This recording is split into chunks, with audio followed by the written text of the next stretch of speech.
Just hours before this new shelling, things seem to be calming down. Syria instructed its military to keep aircraft at least 10 kilometers away from the Turkish border and to avoid artillery fire there too. So what could have gone wrong?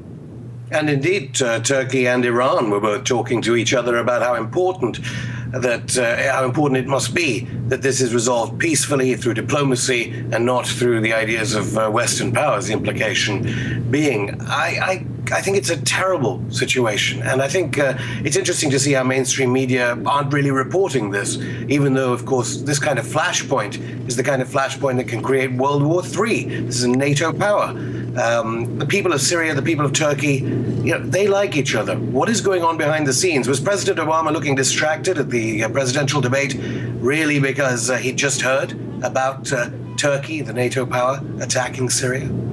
Do you think this was an accident on Syria's part or deliberate action? And if so, who's behind this?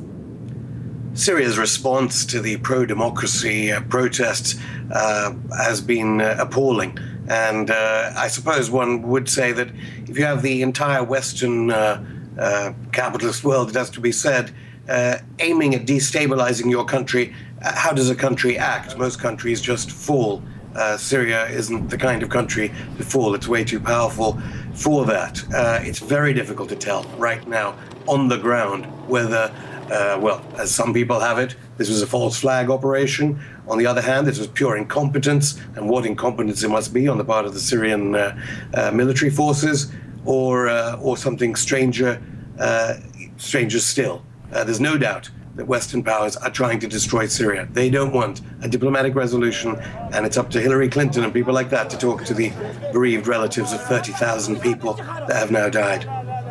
How will this parliamentary bill authorizing Turkish military action work? Will they just respond to individual mortar shells or take it even further and engage in full-scale conflict? Well, does Mr. Erdogan actually have that support on the ground in Turkey? The demonstrators are already starting in Turkey against his AK party. It's interesting that, his religious party was seen as such a success in many ways. It defied Zionism in the Middle East by doing what it could for Gaza and that kind of thing. But ultimately, it is a neoliberal party. It is a member of NATO. And there's no doubt that the United States under President Obama, as I keep saying, was he looking distracted because this was a covert mission, is advising Mr. Erdogan to do whatever he can to destroy that great defender of the Palestinian people, the Syrian government. Now, to what extent do you expect this authorization of cross-border military operation to affect the Syrian troops' fight against the rebels? Won't the rebels now feel safer at the border camps protected by Turkey?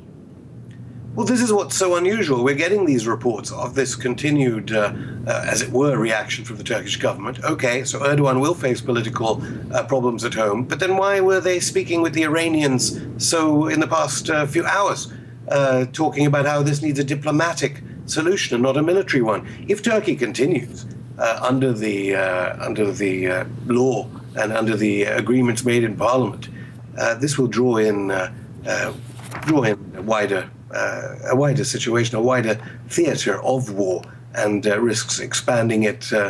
The people of Syria and the people of Turkey will not benefit from this. I guess the ultimate question is, where will this end? Will tensions between Turkey and Syria grow, or will both sides eventually show restraint like the UN called on them to do?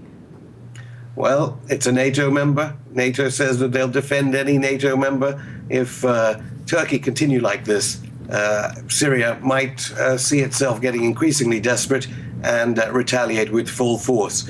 Then it's up to the United States and Britain and European NATO allies to figure out what to do. What we need urgently right now is a peace conference. The Arab League have proved themselves useless. The United Nations have proved themselves useless.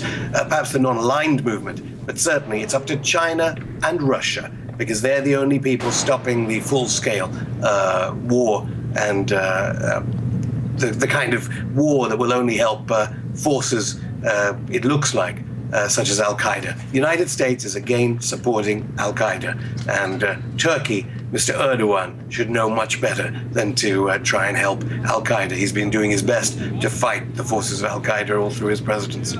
Thank you very much. We'll leave it right there. That's Afshin Rattansi, author and journalist, live from London, speaking to us and sharing his thoughts on this story.